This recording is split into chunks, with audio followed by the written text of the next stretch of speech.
Hey, welcome to the podcast. This is The Surge Effect, and I'm your host, Mike Surge. This podcast will be talking about anything and everything, life in general to current events and past events, and all things about this beautiful and wonderful world that we live in. And this podcast, well, it'll probably have an effect on you.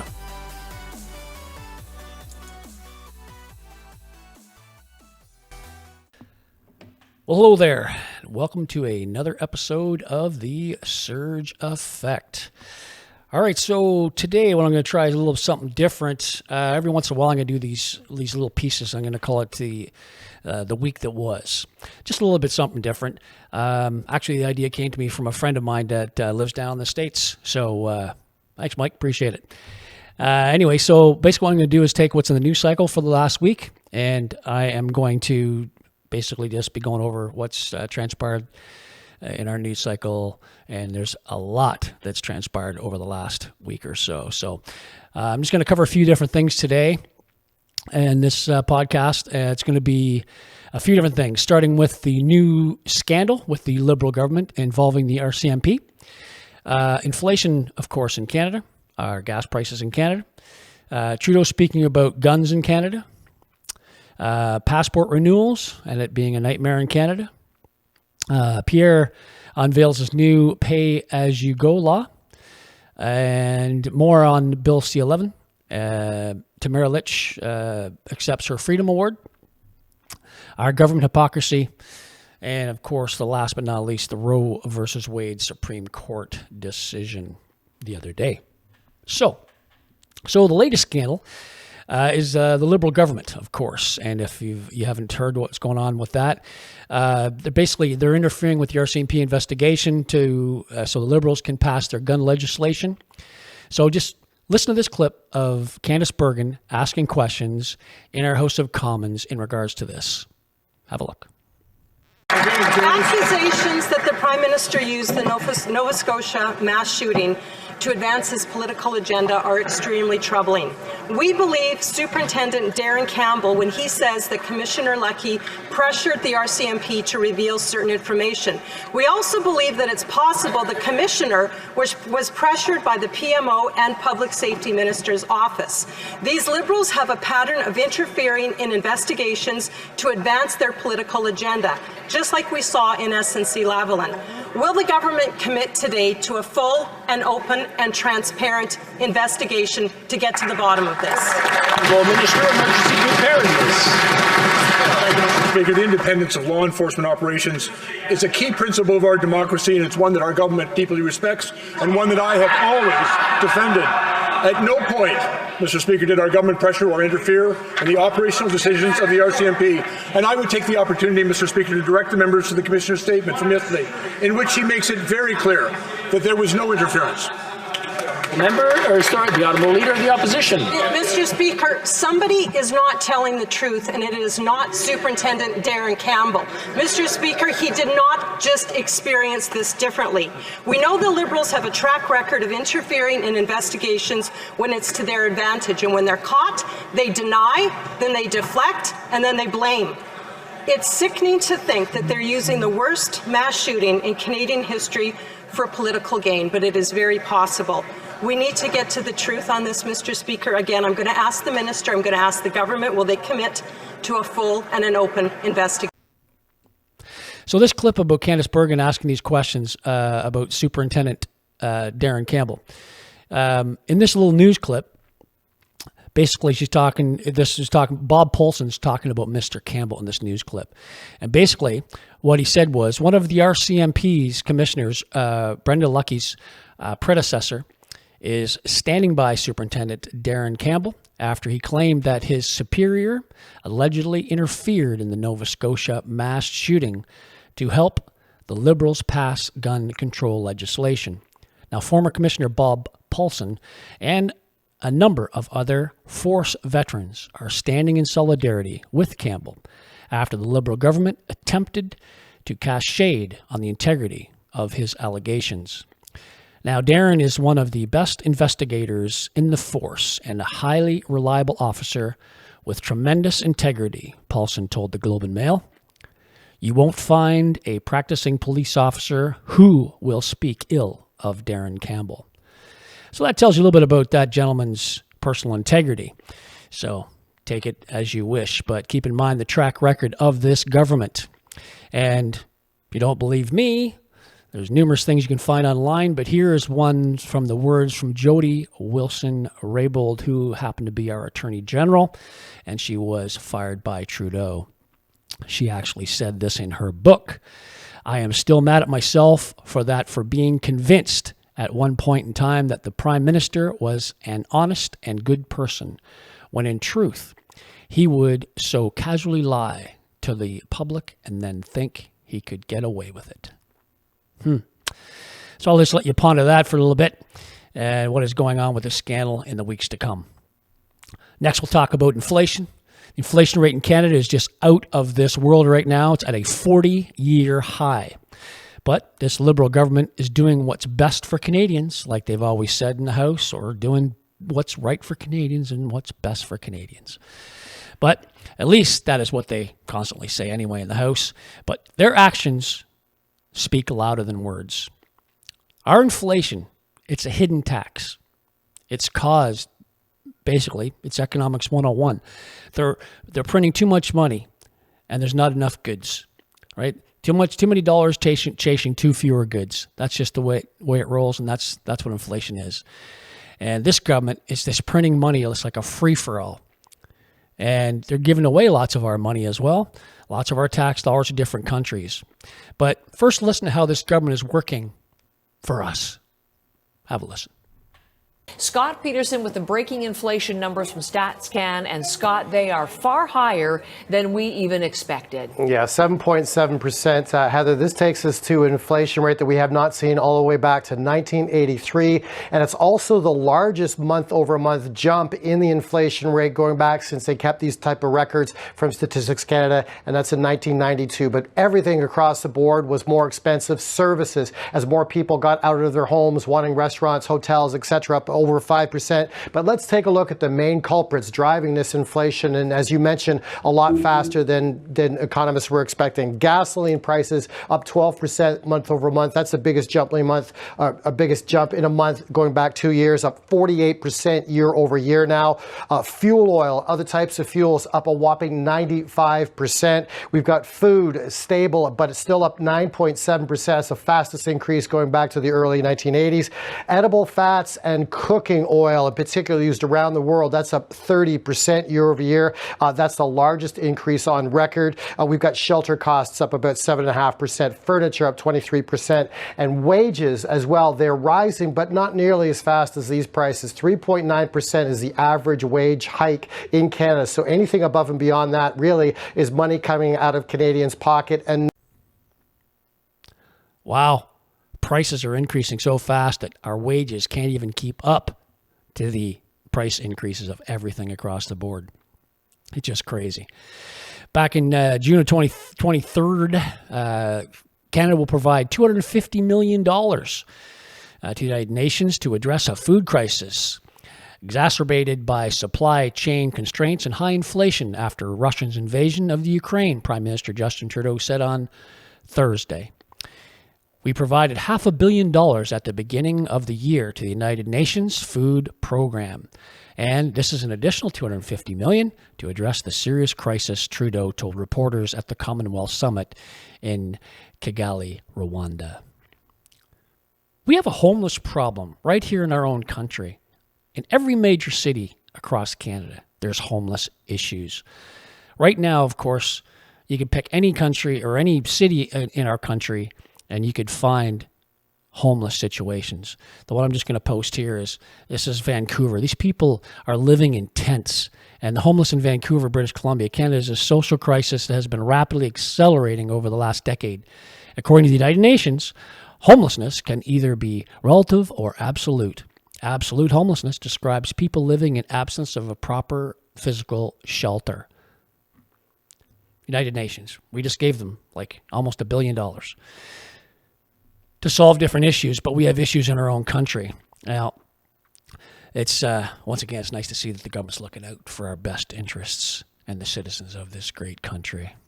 Something to think about for sure. All right, so something else we'll talk about is just another hit in the pocket because of the gas prices. Gasoline prices seem that Trudeau and Biden, they like to blame everything on Putin, and everything's Putin's fault. But as we all know, that's not true. If you look at the prices before the invasion in the Ukraine, the gasoline prices in the States as well as Canada have been slowly increasing. So it really has nothing to do with that invasion at all. Our prices were going up anyway. It's just an excuse to, so they can't take responsibility. So that's all that they're doing. They need to take ownership, and they need to fix this problem is what they need to do just to make our lives better, not worse. See a theme here? Okay. Anyway, here's a little video about the gas prices going up. Check this out. Across the country, drivers are feeling the strain. It does impact a lot the budget. It's just like now you have to think about it. He's not the only one. It takes money away from other stuff, correct? You cannot spend it somewhere else. We count every trip we make. We go out less. For months, the Conservatives have called for a pause on the GST the government collects each time drivers fuel up. We need Mr. Trudeau and Chrystia Freeland to start spending more time thinking about Canadian families rather than for them. Give them a break at the pumps. Now, if Canadians would have more money in their pocket, they'd have more money to spend in this economy. Now, in turn, that would boost the economy, right? I'm just thinking out loud here, but that's how it works. If you had more money in your pocket, you would spend it in the economy, and it would help boost our economy. It's kind of hard to do that when the government keeps pulling money out of your pocket. They just keep pulling money out of your pocket, and inflation's a great way to do it because, like I said, it's a hidden tax. So, anyway, here's another thing in the news cycle. In the last week, a lot of things have happened this last week. A few weeks ago, a week or so ago, Trudeau was caught in an interview talking about gun control, and what he said kind of caught a lot of people off guard. This is what he said. And there are debates, and we have a culture where the difference is guns can be used for hunting or for sport shooting in Canada, and there's lots of gun owners, and they're mostly law-respecting and law-abiding. But you can't use a gun for self-protection in Canada. That's not a right that you have in the Constitution or anywhere else. If you try and buy a gun and say it's for self-protection, no, you don't get that. You get it for hunting. You can get it for sport shooting. You can take it to the range, no problem, as long as you go through our rigorous background checks. But there's a difference around the culture. And one of the things that we're seeing with the debate in the States is you get more and more of the American style, right to carry, self-defense arguments filtering up through the usual. Wow. My first question would be, does he not have people that guard him? He has bodyguards, right? What do they have? Do they have guns? So they have guns that defend him. It just seems kind of strange that somebody's saying that you can't use guns to defend yourself, but he has people that protect him, that defend him, that have guns. Seems a little hypocritical as far as I'm concerned. Anyway, something else in the news cycle, passports. Passport renewals are a freaking nightmare for Canadians right now. So check out this little clip of Pierre Poilievre talking about people who are camping out literally in the passport office trying to get their passports renewed. Check this out. Ready to go camping? As you know, the government's offering a new package deal when you apply for your passport. You can camp at a government building or maybe even in the parking lot while you wait. Here, the wait time is only 6 hours and 45 minutes in Ottawa. Let's go check it out.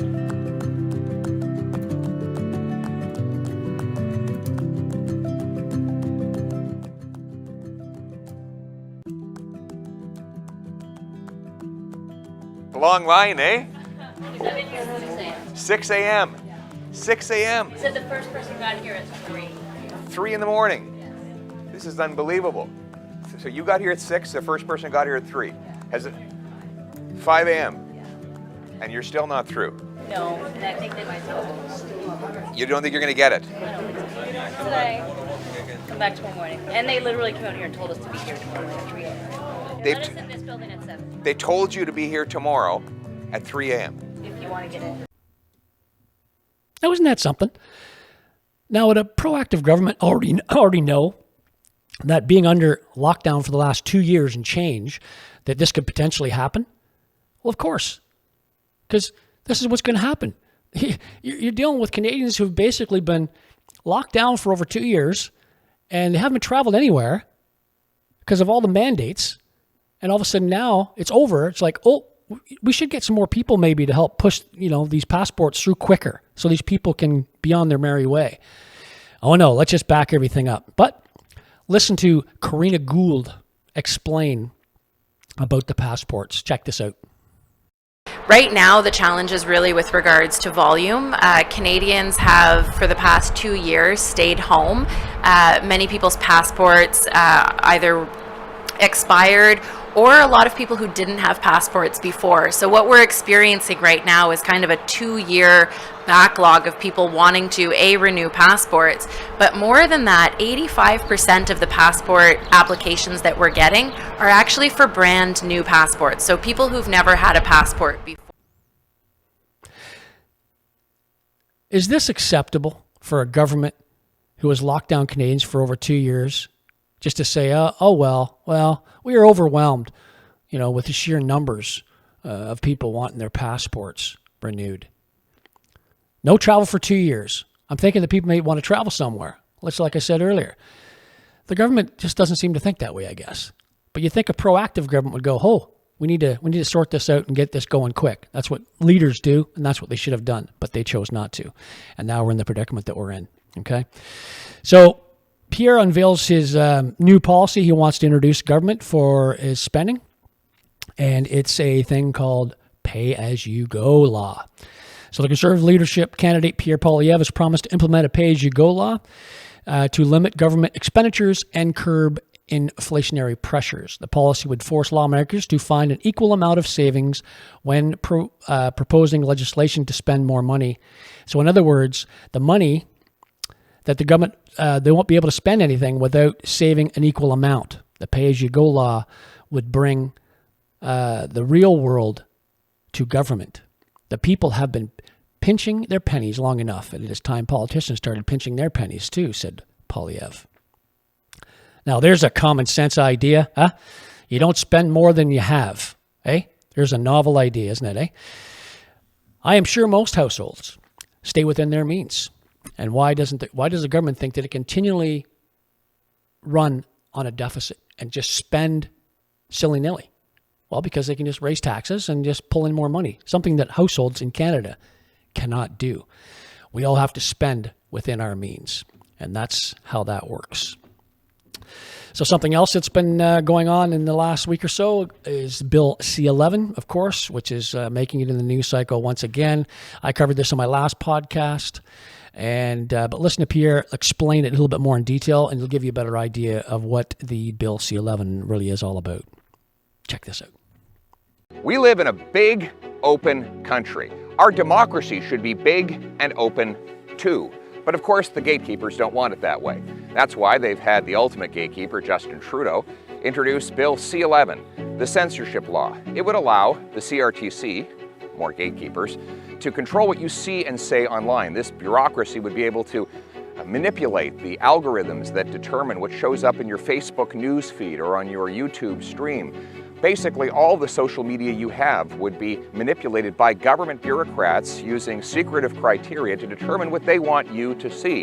They say that right now the internet that you're consuming is not Canadian enough, and they get to decide what is Canadian for you. I don't know if they mean maple syrup or beaver tails, or just that you have to have a steady stream of left-wing liberal propaganda, probably the latter. But they're not stopping there. They're also proposing to create something called the Digital Safety Commissioner. If that's not Orwellian, I don't know what is. This individual would be allowed to block what goes on websites. According to the Twitter company, which made a submission to the government on this proposal, this would put Canada in league with countries like China, North Korea, and Iran. Is that the company that you want to keep? Me neither. And that is why I am taking action.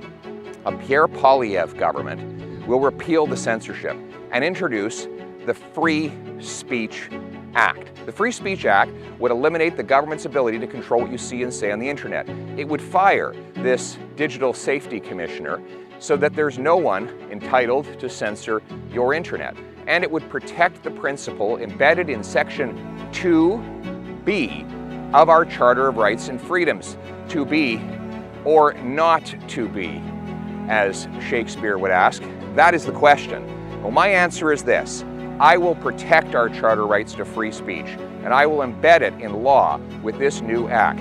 I need your support to do it. Let's fight against these censorship laws now and back my efforts to become Prime Minister so that I can pass a free speech act that will put you back in charge of what you see, say, believe, and think. In other words, let's make Canada the freest country in the world where you can take back control of your life.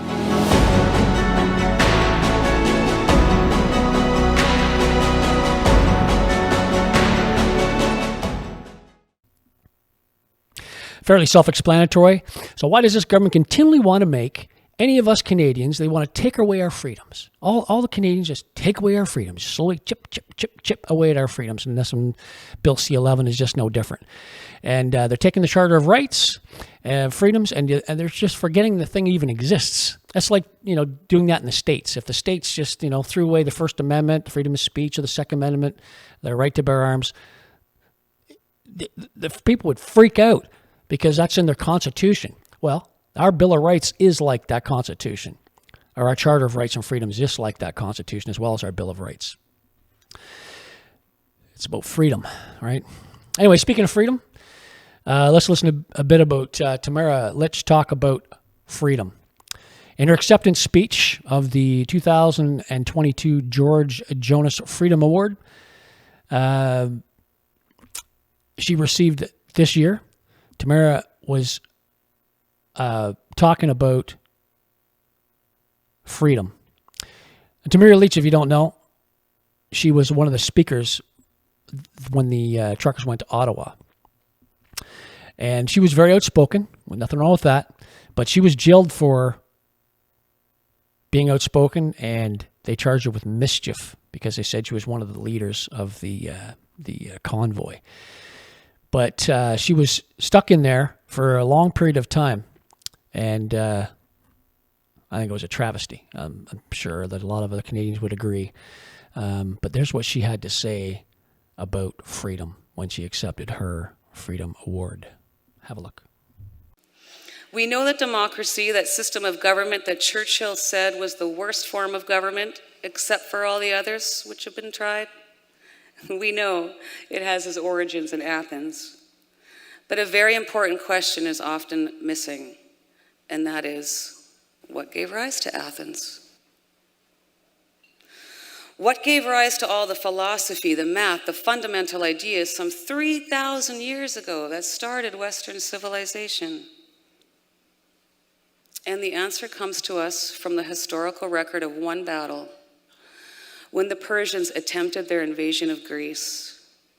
The Queen of Persia, surprised at the success of the Greeks who were defending their homes, asked one of her military generals, and I quote, "Who governs these Greeks?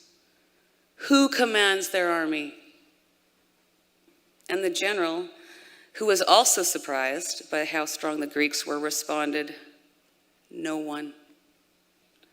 People say they are no man's slaves or servants." That was the spirit of freedom that propelled the Greeks. That is the spirit that started Athens, democracy, and the fundamental basis of our civilization. That is freedom. Do you hear me? That is freedom. Nothing else of importance is at stake. It is about human flourishing and humanity's survival. Anyone who diminishes this by calling it exaggeration or hyperbole will lead you to a path of extinction. The true path is hard, but it is the only way forward. You must fight for your ancestors, fight for your children, and fight for yourselves. The future is ours. The people are awakening to a force that cannot be suppressed. Glory be to freedom, glory be to Canada, and glory be to all of you. Thank you.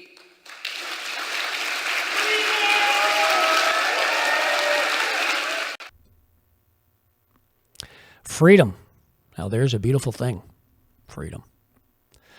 For Tamara's part, with the Ottawa protest, she goes to jail for speaking out against the government, but the government's hypocrisy gets them nothing.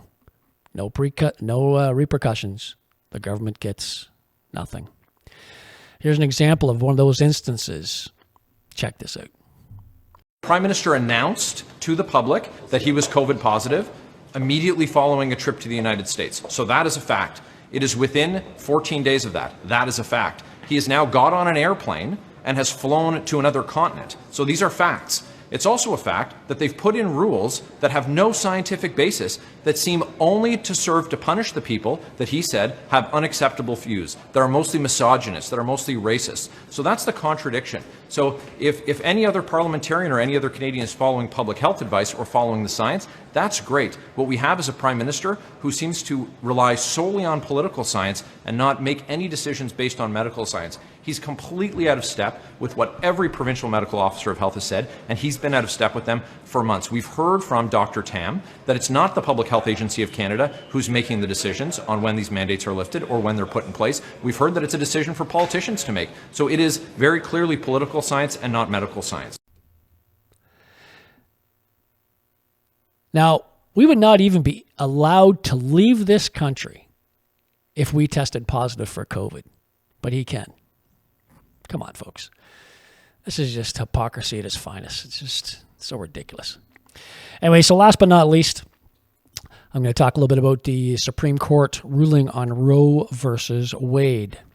Now, Supreme Court, they simply gave the abortion issue to each individual state to decide what to do with that issue. Now, I don't know how much you know about the Roe versus Wade, or even the abortion issue in the states, but some states would literally allow you to abort a child at 9 months, right? Like up until birth. And that's a human being. I don't know what your thoughts are on that, but that's some of the laws. People are up in arms about it. I get it. I'm a big choice guy. I believe in choices. It's people's choice. They shouldn't be coerced. They shouldn't be told they have to do this. They're told they have to do that. It's their choice to do it. And that's the way it should be. But other people have different ways of looking at stuff. So the Supreme Court laid it on, they overturned Roe versus Wade, and they laid it on the states to decide what they wanted to do. It's the same kind of thing what they did with cannabis. So, years ago, it was federal. So it was a federal rule that cannabis was illegal in every state, and the states had nothing to say about it. Then they overturned that, and they gave it to all the states to decide on their own. That's why you have different states. It's legal in other states. It's not. And that's kind of how that works. But anyway, like I said, I'm a huge choice guy, and this is a person's choice in my humble opinion. But who am I to tell other people what they should do with their bodies, right? And who are you to tell other people what they should do with their body? But politicians always got to get their little piece in there. So here's what a couple of politicians had to say about it. First, let's listen to what Jagmeet Singh said, and then we'll listen to what Trudeau said. So Jagmeet Singh said, he tweeted, "Today is a dark day, a 50-year regression in human rights, bodily autonomy, and a woman's right to choose." Justin Trudeau's tweet was, "The news coming out of the United States is horrific. My heart goes out to the millions of American women who are now set to lose their legal right to an abortion. I can't imagine the fear and anger you are feeling right now." They sure had a different take on choice when it came to forcing mandates for vaccines and forcing people to take the jab through coercion. They're just shifting with the wind, these politicians. They just slide as it goes. And this is what Karina Gould had to say about it. She was speaking out about it as well. She says, in May, Liberal Minister of Family, Children and Social Development, Karina Gould, she said she sees no reason not to allow American women to seek abortions in Canada. "I don't see why we would not," she said. "If people come here and need access, certainly that's a service that would be provided." What she doesn't tell you is that if the woman is not vaccinated, she would not be allowed even to Canada because of our mandate laws. She doesn't mention that. All this is political theater. once again, it's like this little bit of theater from the cameras, from one shot, then another shot, another view. It's all from Rwanda. They were both taken from Rwanda on the same day. So have a look at this. I'll just post the two pictures. They're both in Rwanda.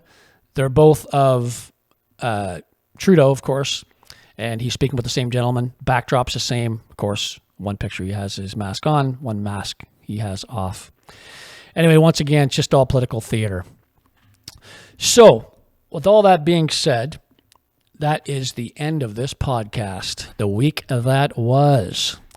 There's a lot to go over because a lot has happened in this past week. And like I said, I'm going to do this from time to time. And I hope that you enjoy this little segment. Go ahead and drop me a line on my podcast or my email. It's podcast@thesurgeeffect.ca. If you have anything to say about what I've mentioned or you want to drop me an email, give me your thoughts on stuff, feel free. Who knows, I might bring it up in future podcasts. I can be found on rumble.com. It's The Surge Effect. I'm also on Twitter. I'm on Instagram. You can follow me, The Surge Effect as well. You can find me on Instagram or Twitter. I hope that you've walked away with a little bit more knowledge after listening to some of the stuff I've just brought forward. And if not, go check out some of the stuff on your own. I'm sure you'll see it in the news cycles, and certain news cycles cover stuff more than other news cycles, like the Globe or CBC or whatever you listen to, Newsmax, CNN, Fox, whatever. Everyone has their own spin on it, depending on, who's looking after them. Anyway, that's it for me for today, and hope you have a great day. I'm out. Cheers. This episode sponsored by He Shirts, She Shirts. Go to www.heshirtssheshirts.ca. Just type in the letters TSA, The Surge Effect. When you check out, type in TSA for your coupon and receive 10% off your next purchase. Thanks for listening to today's podcast, everybody.